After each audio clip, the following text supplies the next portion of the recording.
Hello everybody, and welcome to this session on Baltic books in the UK.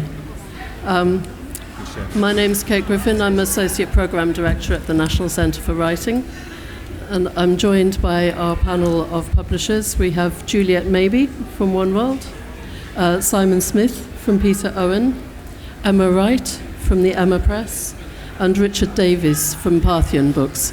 I'll ask them to introduce themselves a little bit more fully in a minute. The idea of this panel is basically following on from the very successful market focus for the Baltic countries last year to look at what's happened 1 year on from the perspective of the UK publishers who have bought rights, translated and are now publishing Baltic books in the UK. So we're going to talk about the challenges of finding the books, publishing the books, and also how publishing books from Latvia, Lithuania and Estonia, how they've changed perceptions of the Baltic countries here in the UK. So quite a lot to cover in an hour, and I do also want to leave time for questions at the end, so I have my watch and we'll try and keep to time. But first of all, I'd like to ask each of the panelists to introduce themselves briefly and talk a little bit about their publishing.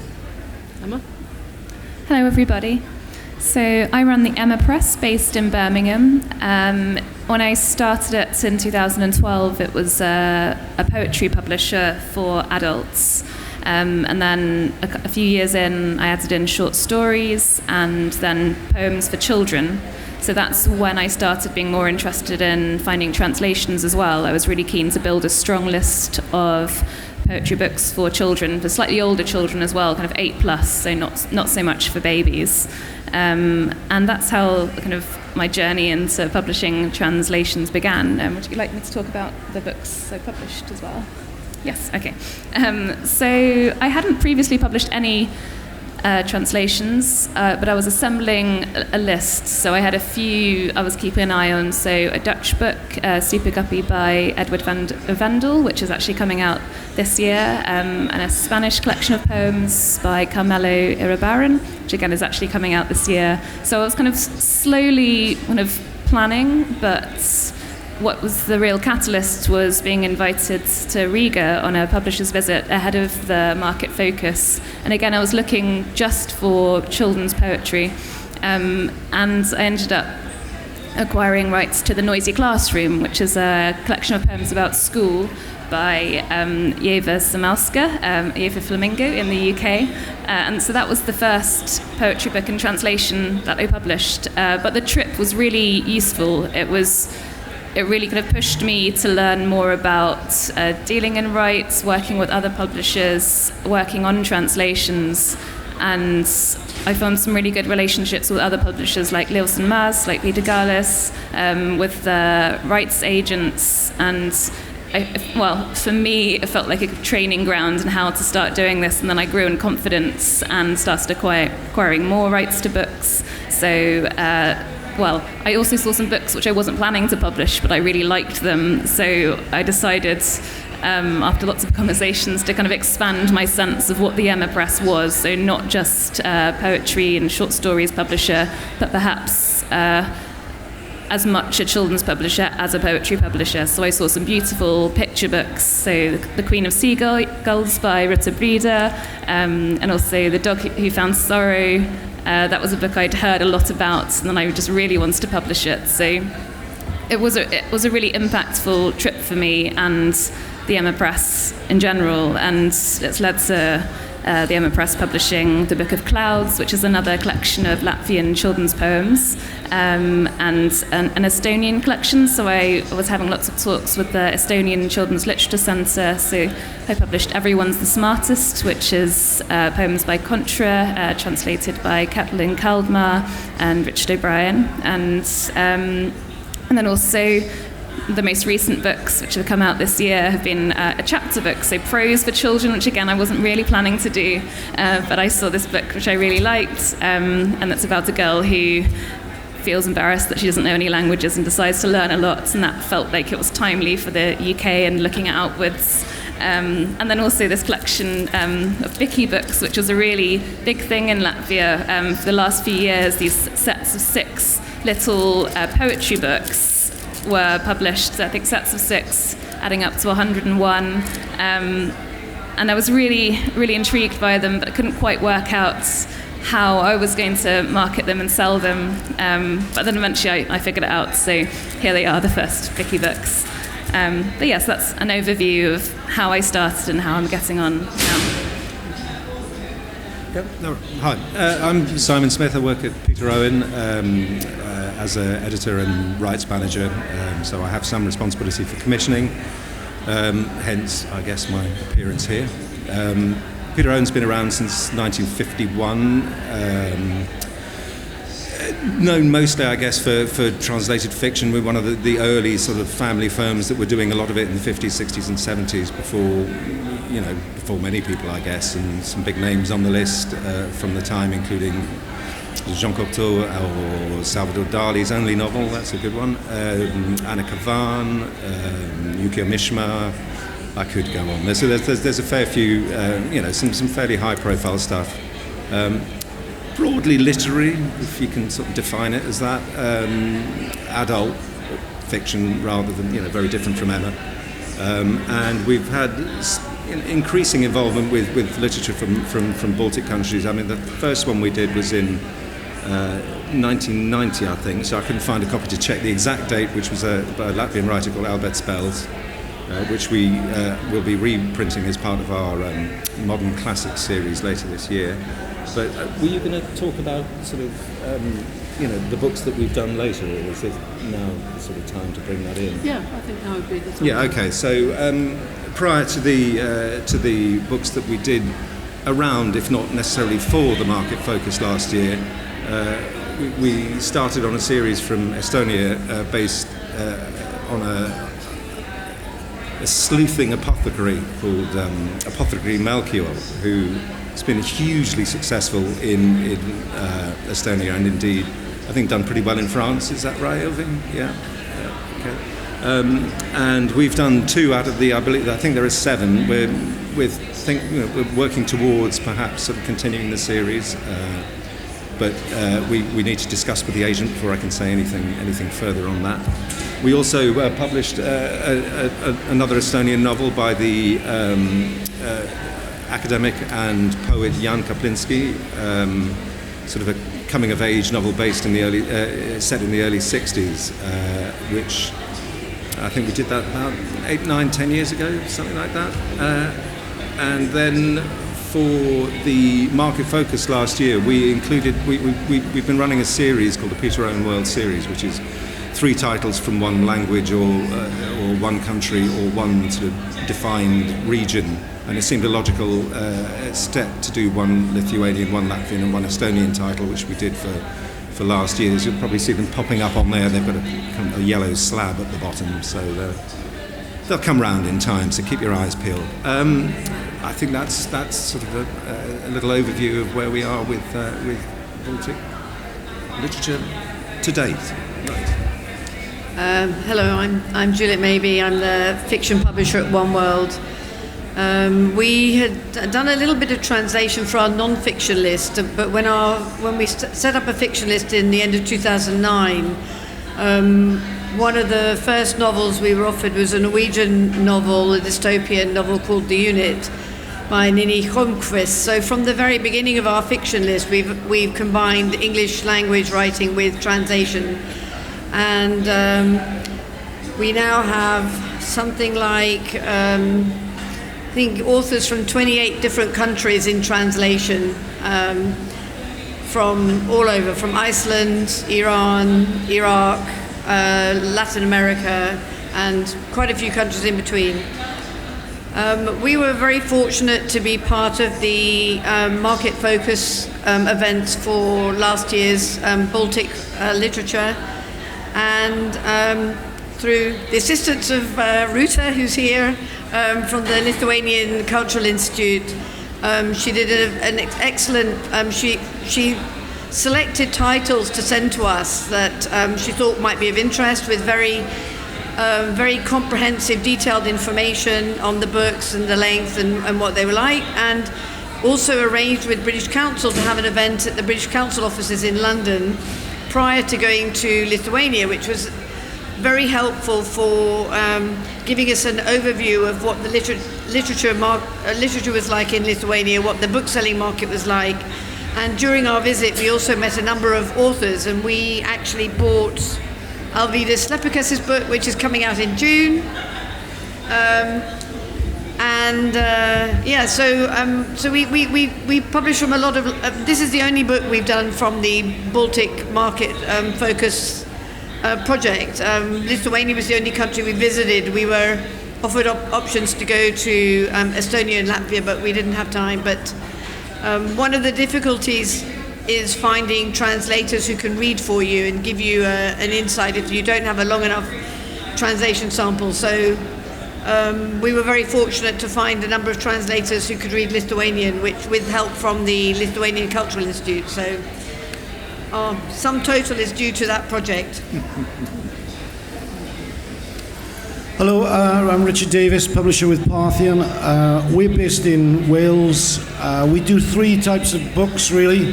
We do new fiction in English from contemporary writers. We do a Welsh classics list of, again in English, 20th century. And one of our other big projects is something called Parthian Carnival, which is a ongoing translation project from probably the lesser known or the lesser used European language, which is numerically anyway. So we've had books coming in from Basque. We've always done translations from Welsh. We've got Gaelic novels and Slovakian. So there's quite a range over about maybe 15 languages over the last 4 to 5 years. We're currently in the midst of a program with Creative Europe that brings 11 books from what are considered minority languages, is always subjective, into English as part of a European Creative Europe supported project. So it was a good timing for us, the Baltic Focus. We were invited over initially by the Latvian Literature Agency. It was a very well-focused weekend where there was an introduction to the culture and the writers. One of the key for us, one of the key moments was how well this whole weekend was organised to meet the right people, and then through that connected to an American translator poet called Jade Wills, basically. And this sort of makes the point that it's translations usually about people. Always about people, and it's about connections. And Jade was an American who turned up in the Baltic states probably 10 years ago and learned all three languages. So he provided an insight for us into the poetry world. He was also a poet himself. And once I'd met Jade, I thought, right, this is the right person that we can work with to get an overview and get the right books. From that, our editor worked with Jade to bring a series of 7 books out in time for the last Baltic Focus by individual poets, plus one anthology from Latvia, Lithuania and Estonia of new Baltic poetry. So that fitted into our promo, which is everything. So it's all down to Jade, basically, and the wonderful Latvian Literature Association. When you were selecting the poetry and the poets for their collections and for the anthology, what was it that drew you to those individual poets? Did you have a lot of discussions with Jade about it? I had a long afternoon in a pub in Riga with Jade. We'd been to see 2 or 3 different publishers, and there was one particular publisher that we liked the look of the books and the sample translations they had. There was an editorial choice going along in that publishing house, which I liked. So we could have picked maybe 5 or 6 from that publishing house, but we took 3 in the end. But we met the poets we read the books on the Friday, or the samples, and we met them on the Sunday. One of the poets also ran a microbrewery business, which had nothing to do with our decision at all, called Beasts, not the business, that was his book. And we thought he was somebody we could bring over, he read well. And his poetry, once is now is in Catalonian as well. I think he's beginning to be translated into other European languages. So again, it's about the people, and they are immediately the two we met, and they made an impression. And I think, right, okay. And Juliet, what was it that drew you to Alvida Schlepicus's book, In the Shadow of the Wolves? Yeah, as I said, we got very detailed information in advance, and there were probably, I can't remember now, but there were probably 7 or 8 authors and their work that were picked out in particular for interest, and there's still a couple that we are looking at that perhaps are more difficult to, perhaps a little more difficult to publish here than this one. What appealed to me about this one is a lot of the translated fiction that I publish offers a window into another world, another culture, or another time that somebody from our time and place can't write. They don't have the authenticity or the knowledge to do it. And this particular book, it takes place at the end of the Second World War. The story takes place then.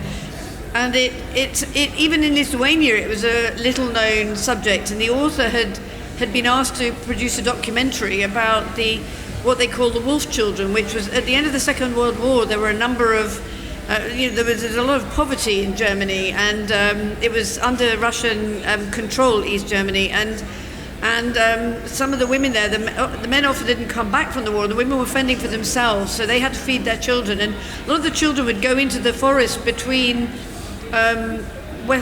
Germany and, I don't think it was called Germany then, it was Prussia?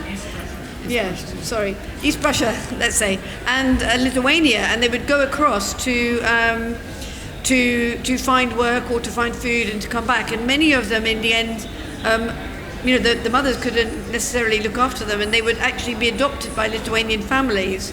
And to me, this was and often with the cooperation of the church, who gave them fake birth certificates. And it was illegal to take in German children because they were enemy children as far as the situation was concerned, as far as Russia, which also was in charge, was concerned. So to me, it seemed a very interesting part of history that when we study the Second World War, our understanding of it pretty much finishes when we win. And to look at how the vanquished side suffers and what they went through, we just didn't learn about it. We were in the Cold War at that point, so we learned nothing about that. And I think that's something that fiction can do. It allows you to empathize with the protagonists in the story and to understand their situation and to walk in their shoes. And to me, that's very important. So it was a perfect book for us. But there are others we're considering, but this seemed to me a very easy choice. Yeah, Alvida Schlepicus came to the BCLT Summer School a couple of years ago as the author-in-residence to be translated, and even though in the process of the week only a small extract was translated, we were all tantalised, so I was delighted when I heard that you had picked up the book. Yeah. It was also, I think, the best-sold novel in Lithuania in 2016, so had a credibility. Simon, do you want to talk a bit about how you chose the 3 books for the World Baltic series? Yeah. Well, I mean, much like my fellow panelists, I've been on trips to all 3 Baltic nations, a couple of times to Lithuania and a couple of times to Estonia as well, and sort of echoing the comments about the quality of material that you're given in terms of sample translations and backed up with huge enthusiasm for disseminating the literature, for getting the literature out there. In terms of the actual books that we chose from Lithuania, we went with an author called Sigitas Parulskis, who was also writing about the war, but it was another significant novel in terms of exploring. I guess Lithuanian war crimes in terms of the disappearance of the Jewish population during the Nazi occupation, which had been, I understand, very quite a contentious title when it was first published in Lithuania.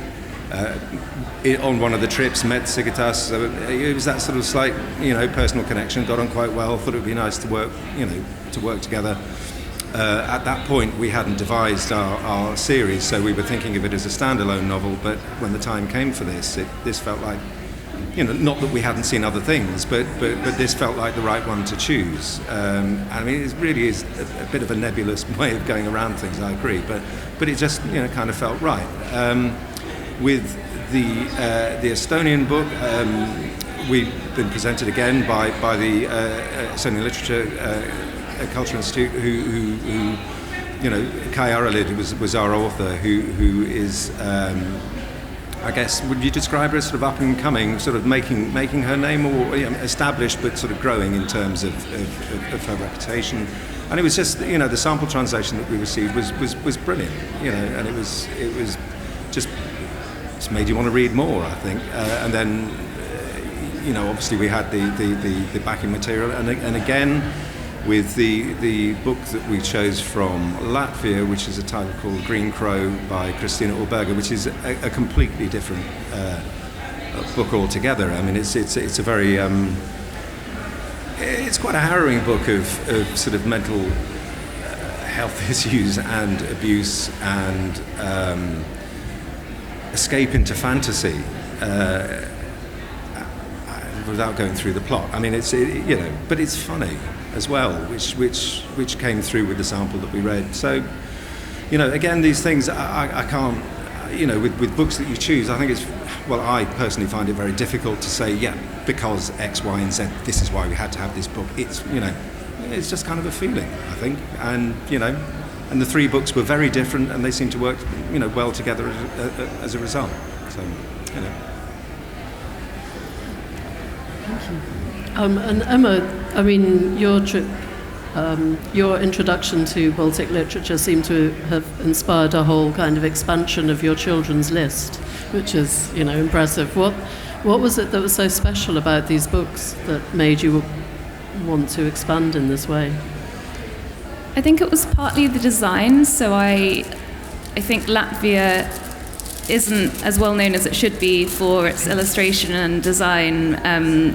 But when I went and I saw all the displays of books, I was really, really, really impressed. And one of the authors that I published the picture books of, Rita Breda, she teaches at the Art Academy of Latvia, and I think she's had a really major role in inspiring a new generation of illustrators. So I think it was partly that, but also partly connecting with the small publisher Lielsen Mas. I think when I was looking for translations, I kind of wanted to find kind of similar, like the version of the Emma Press in other countries with a similar level of passion, a similar style, a similar size as well, just because it's nice to deal with people who are kind of on a similar wavelength, who kind of understand that you put a lot of hours and love in, and there's not much money, but also where they're producing books which are really exquisite. So all press books are very beautiful and perfectly formed, and they tend to be quite small. So I think that was really pivotal. And I think because I was starting off looking for poetry for children, I think poetry for children in the UK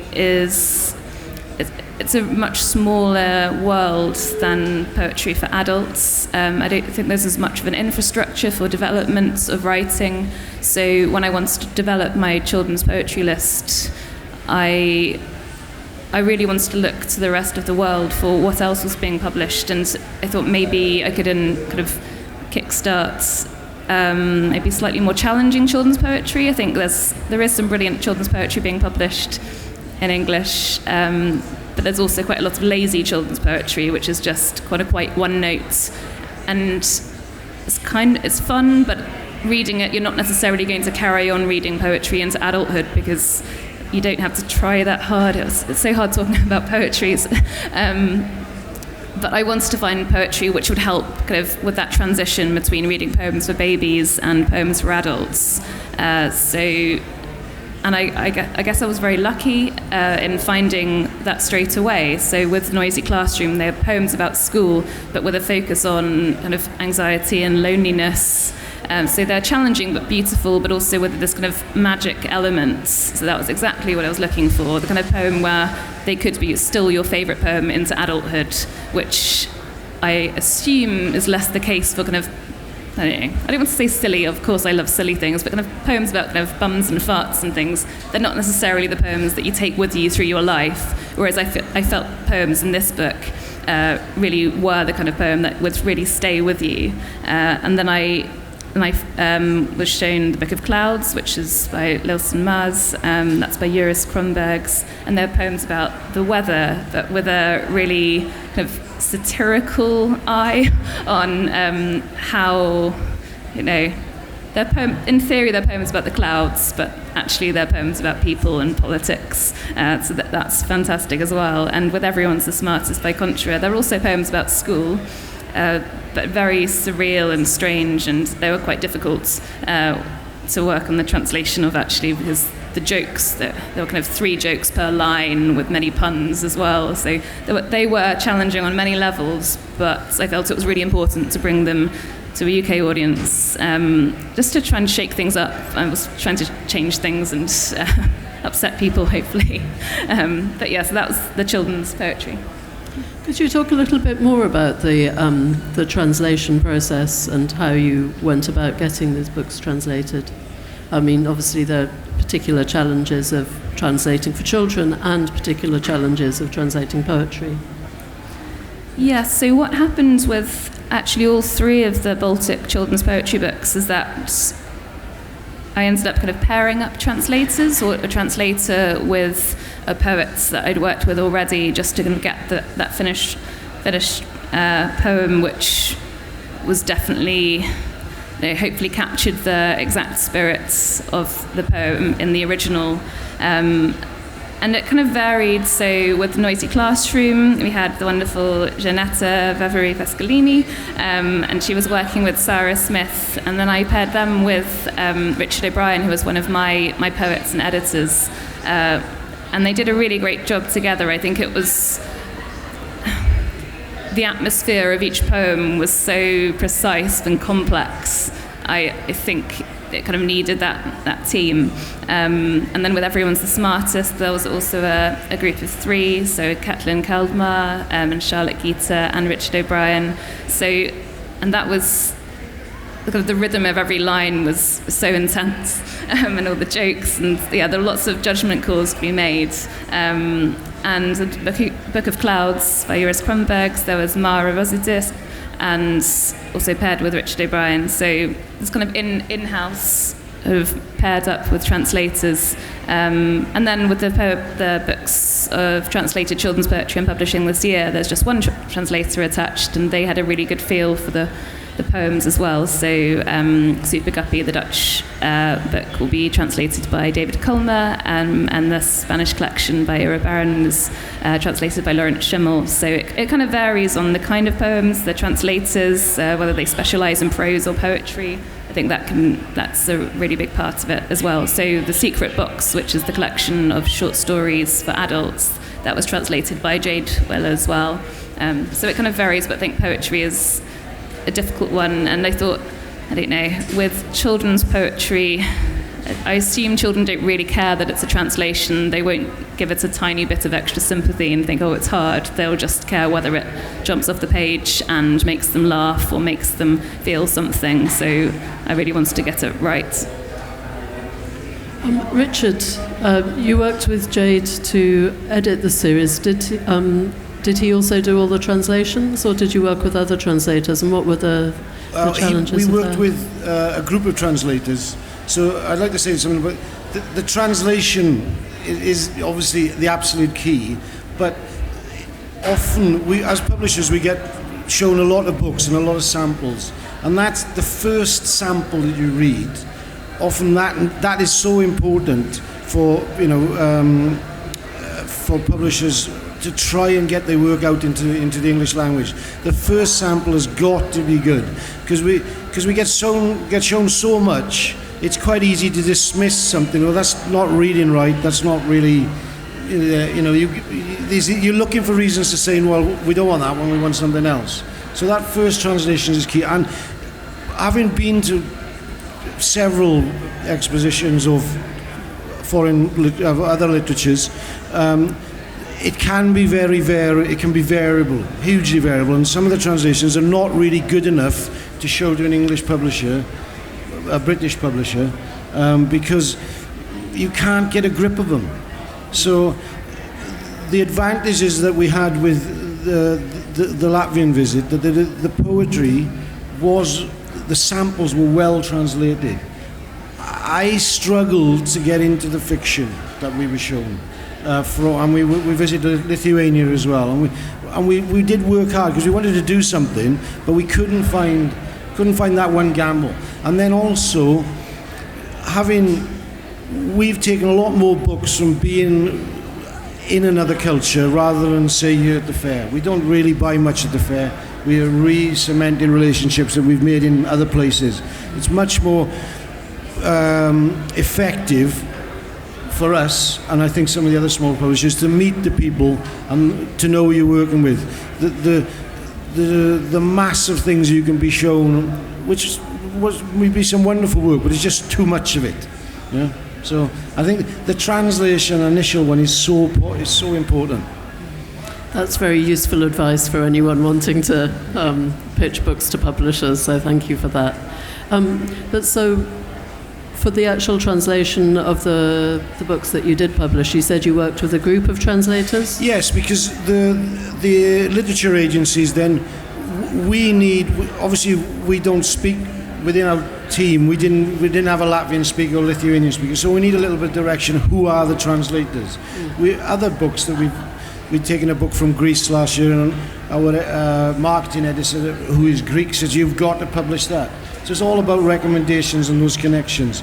So it's, once you've got a team of translators, with an anthology of poetry, you don't just want one translator, because you might just get one, the voice will be too flattened. So you want to bring other translators in that fit that particular poet. And due to the resources that all the three countries had for Baltic focus, they were able to connect us, and they were supportive of getting that done properly, which is important for us. Yeah, so they advised you which translators might match Yes. which poets. That's incredibly helpful. Yes. Yeah. What about you, Juliet? How did you find your translator? And were there any particular challenges with translating from Lithuanian? Not special challenges as such, but yes, we had advice from the Lithuanian Cultural Institute for several translators, and we asked for several samples and chose the translator that way, and we were very fortunate that we have found a very good one.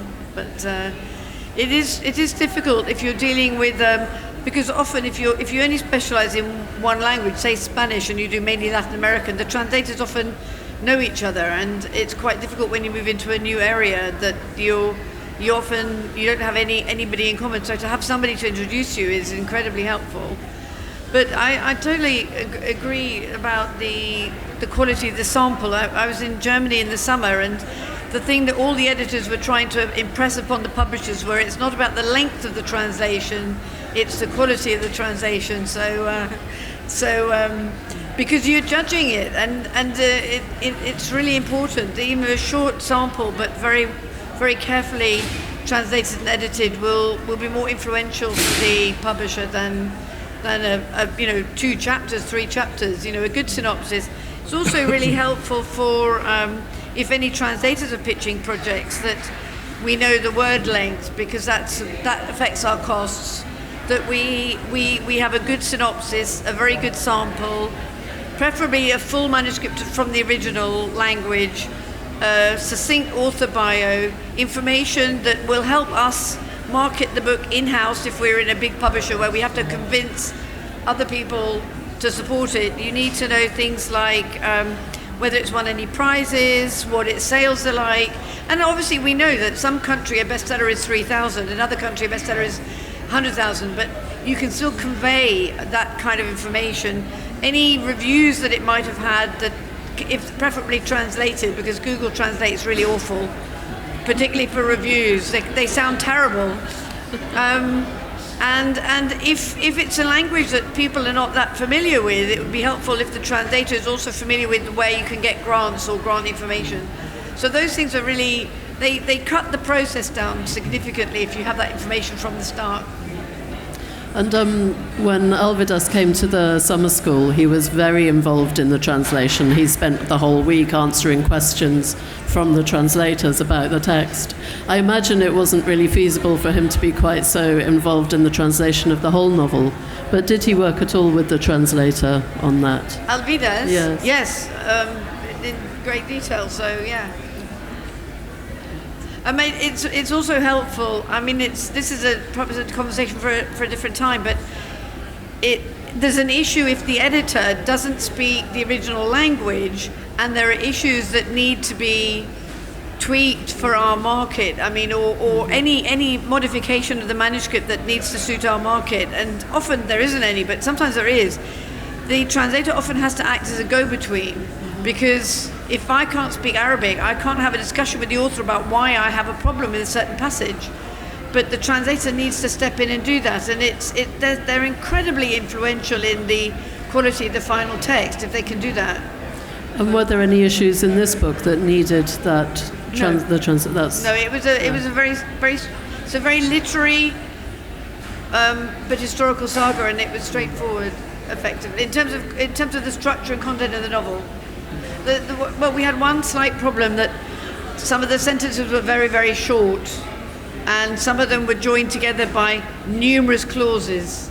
So, which is stylistic in the original, but in English can come across as badly written, and you have to be quite careful with that, because there's one issue. I'm not a translator, so I'm speaking purely from a commercial point of view, that it's important that in the English it comes across as well written.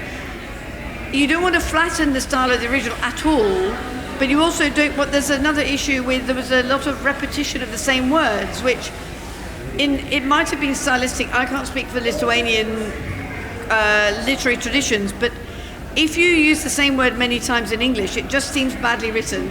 And those are issues we have to deal with, because if we don't, the author will be criticized for it. And so we have to step in and mediate between the two cultures. Simon, did you have similar issues with the translation of the three books? Could you talk a little bit about that process and how you found your translators? Well, I don't necessarily think there's anything necessarily exclusively different from dealing with any translation, to be honest. I mean, except for the fact that an editor or whatever is in the UK is probably more likely to speak French than Estonian. So if you're translating from French, there's a fair old chance you might be able to have a look at the original. But echoing what Juliet was saying, it's. I don't know how others feel about this, but I always kind of feel like a translation should read as if it was written in the language in which you're publishing it. So, but then you've got to strike that balance between losing kind of flavour. Yeah. But I don't know what that flavour is, because I can't read the original probably. So, when I'm editing it, if I'm editing it, you sort of strike a balance. And you do end up sometimes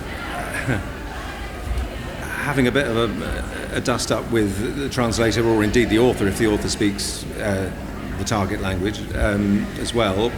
But usually these things are resolved pretty well, and it's just turning it into something that you hope that people want to read, I guess, if I could sort of sum it up.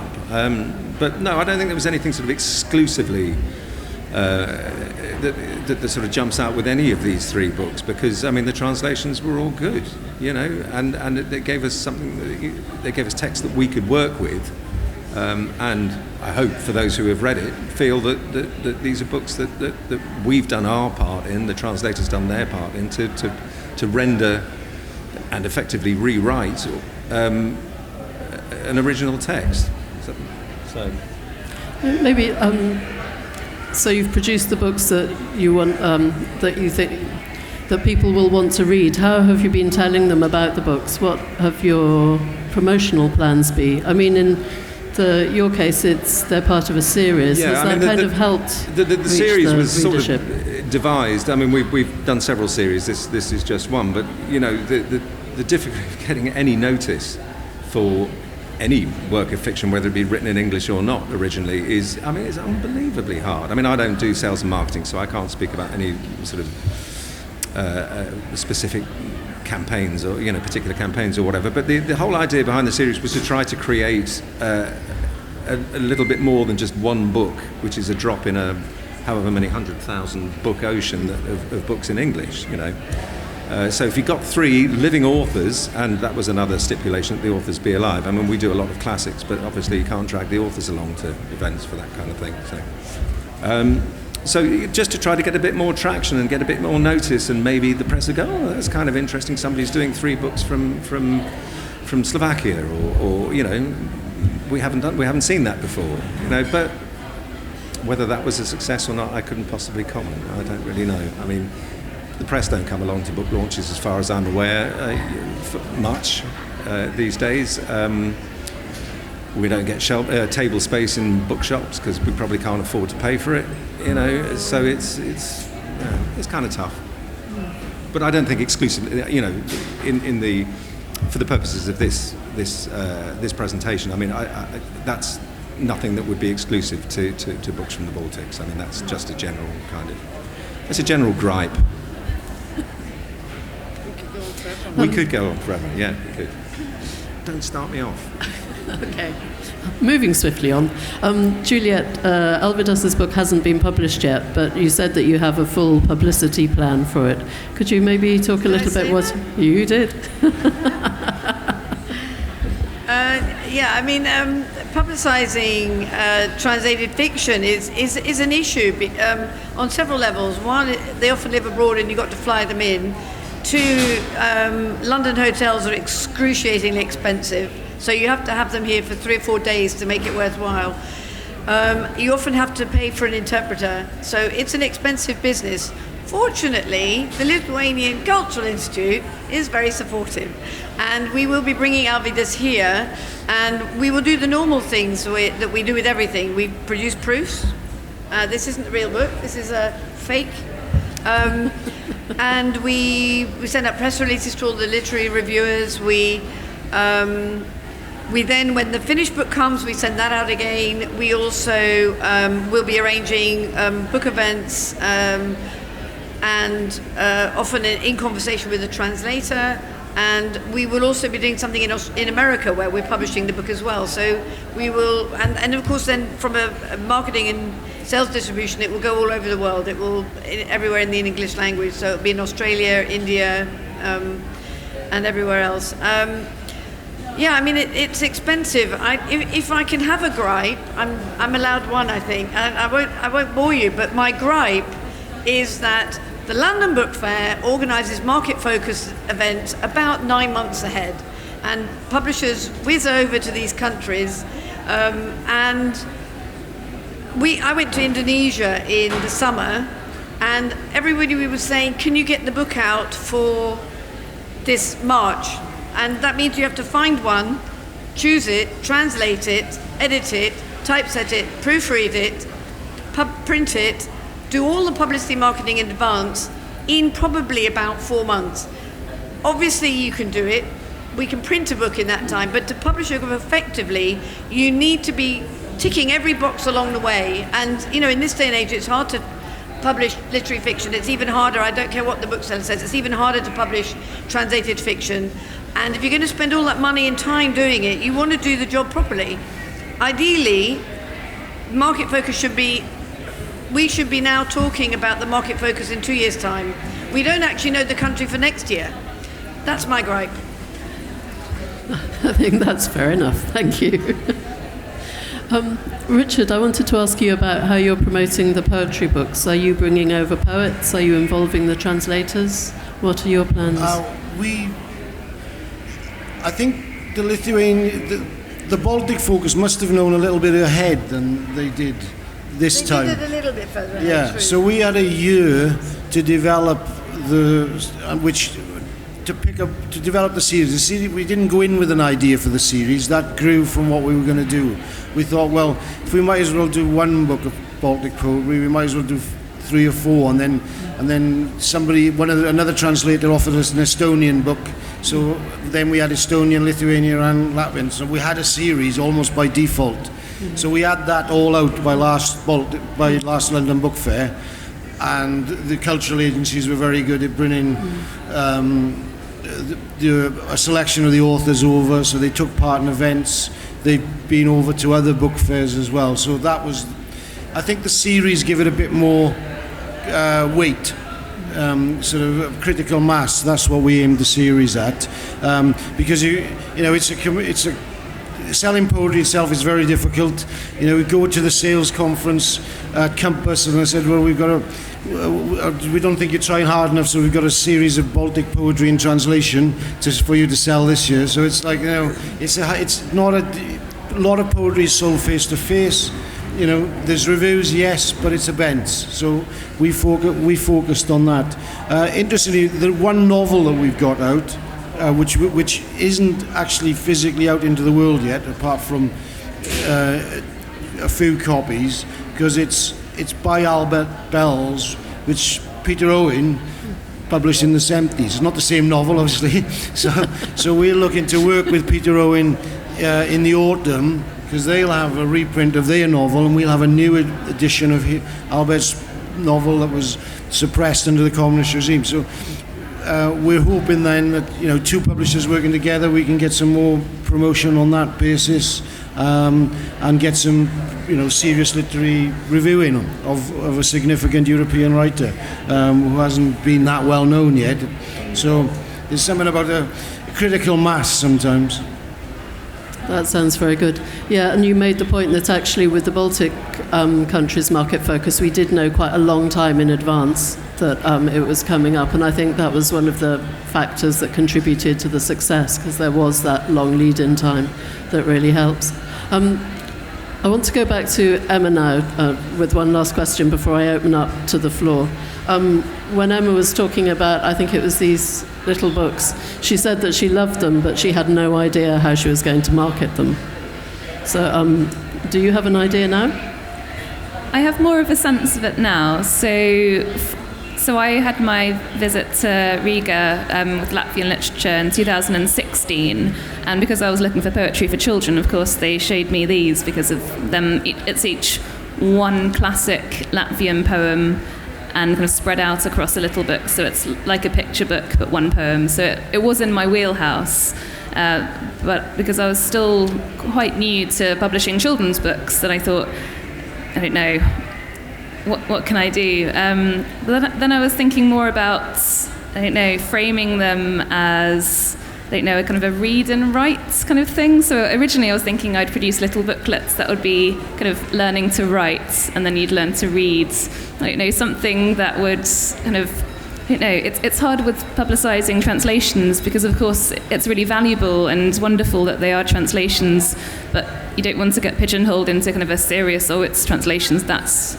for translations, and this is the mainstream, because I think they should be just enjoyed alongside each other, and that's kind of an issue in the UK, and maybe especially in children's publishing. It feels like translations are slightly separate sometimes. I think Pushkin Press does a wonderful job of just presenting them as great children's books.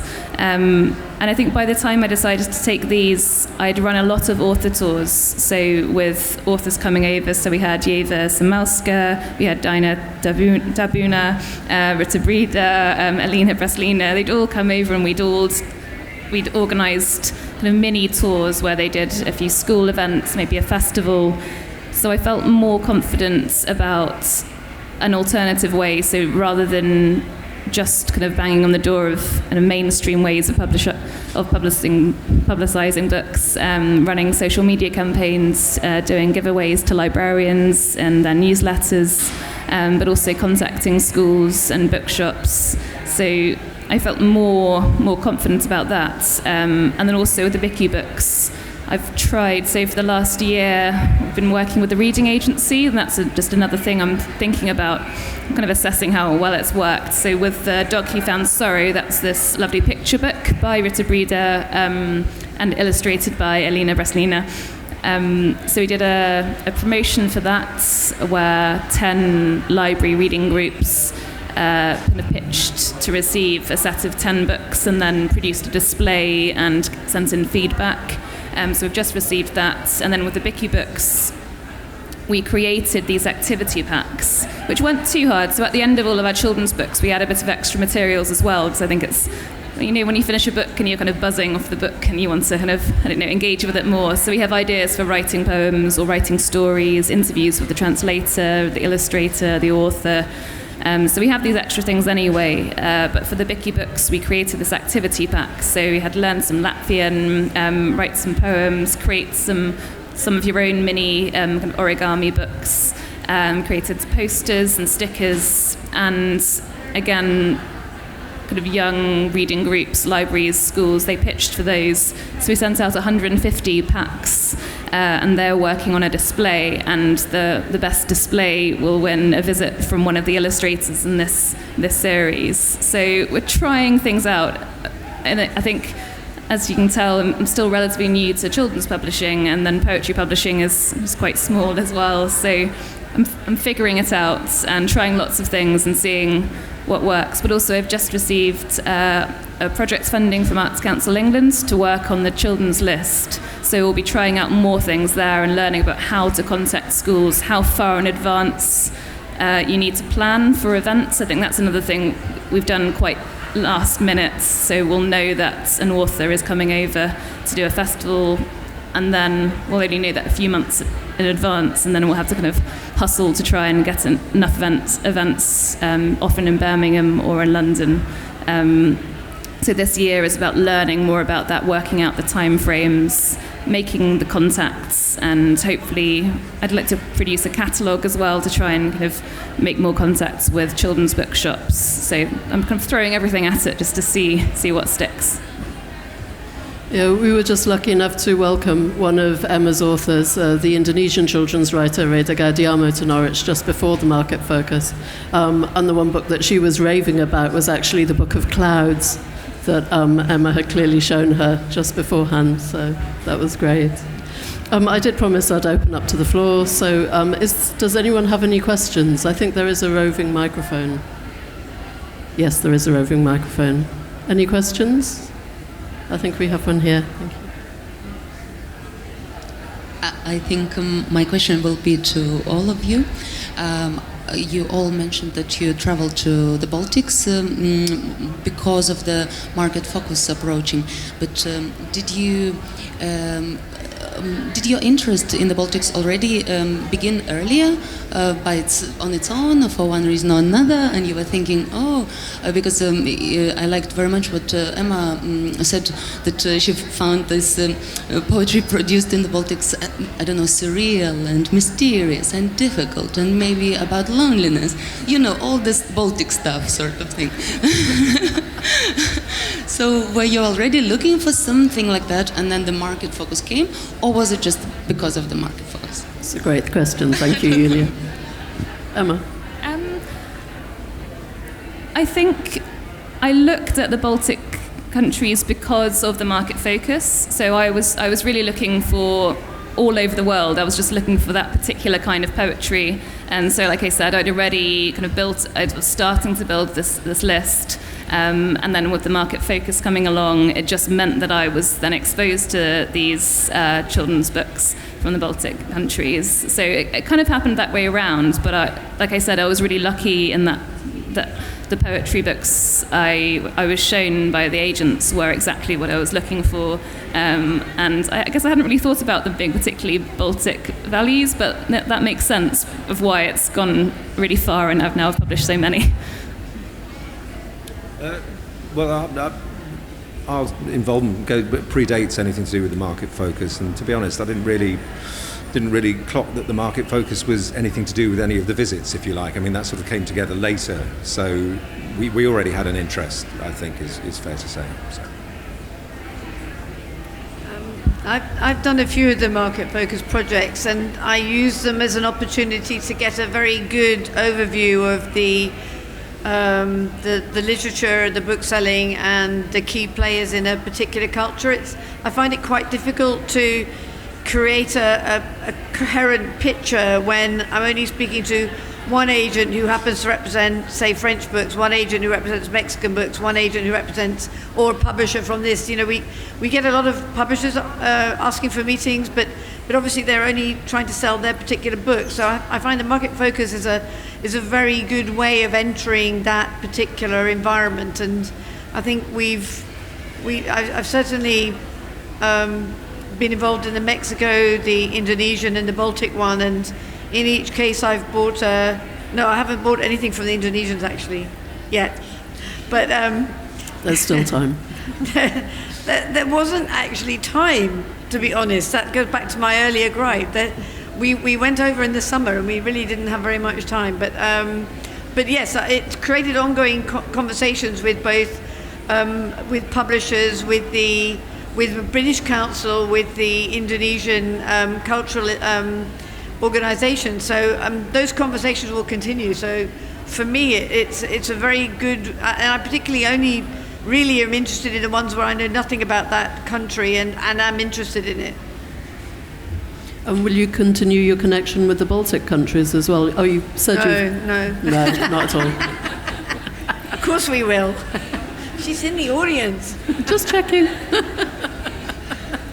I love Lithuanian literature. Richard.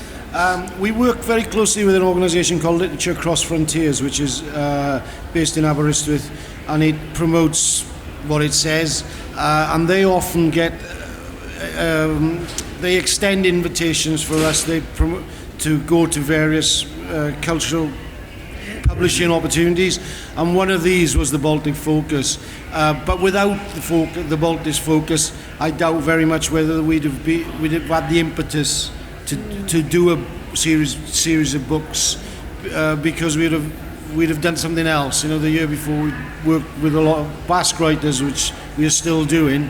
So the Baltic Focus and the London Book Fair was key to that for us.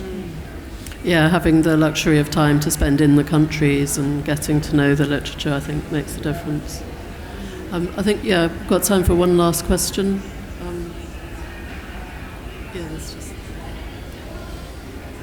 Thanks very much for that as well, guys. It's really good. I don't even know if this is relevant or not, but so you've got, for example, the foreign language books, and then they come in and you translate them into English. Do you ever work with the publishers or the editors or the companies that you get those books from to recommend books that are written in English that you already maybe promote in some way, for them to then translate them into their language and offer them in their language in their country?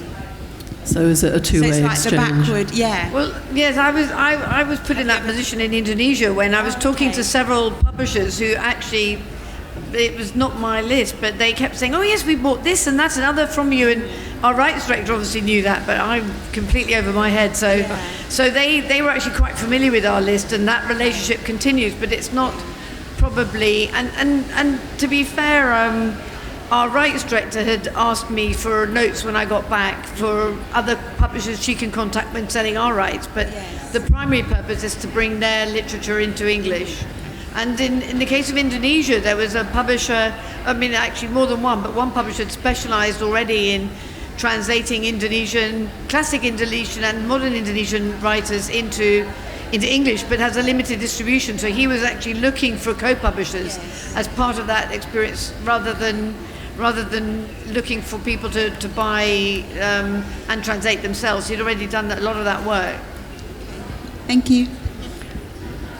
Have any of your books been published in the Baltic countries as a result of the market focus? Not as a result of the market focus. That'd be great if you had a sort of a tit for tat, I'll take one of yours if you take one of mine. It'd be brilliant. But no, it doesn't really happen that way with us at all, and never really has. And quite often because we work through agents anyway, so there's that extra level of or layer of distance between you and them. Of course, sometimes we will contract directly with a publisher, and even sometimes directly with an author, in which case, but quick answer to your question is no. Sorry. We work with an organisation called Welsh Literature Exchange as well, which basically does the job of what the Baltic literature associations were doing, but for Wales. So some of our writers are represented by them.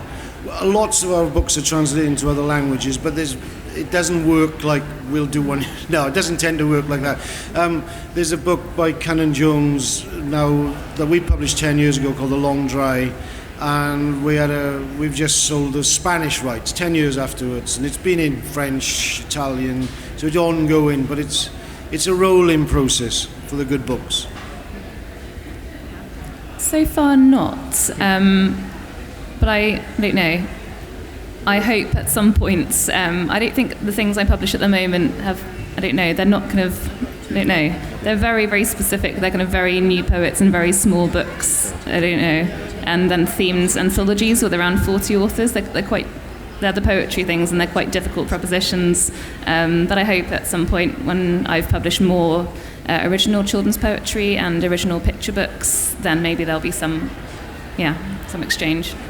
I think if Reda Gaudiama has anything to do with it, the Book of Clouds will soon be in Indonesian as well. So, we've run out of time, I'm afraid. Thank you very much for coming, and please join me in thanking our panel, Emma, Simon, Juliet and Richard.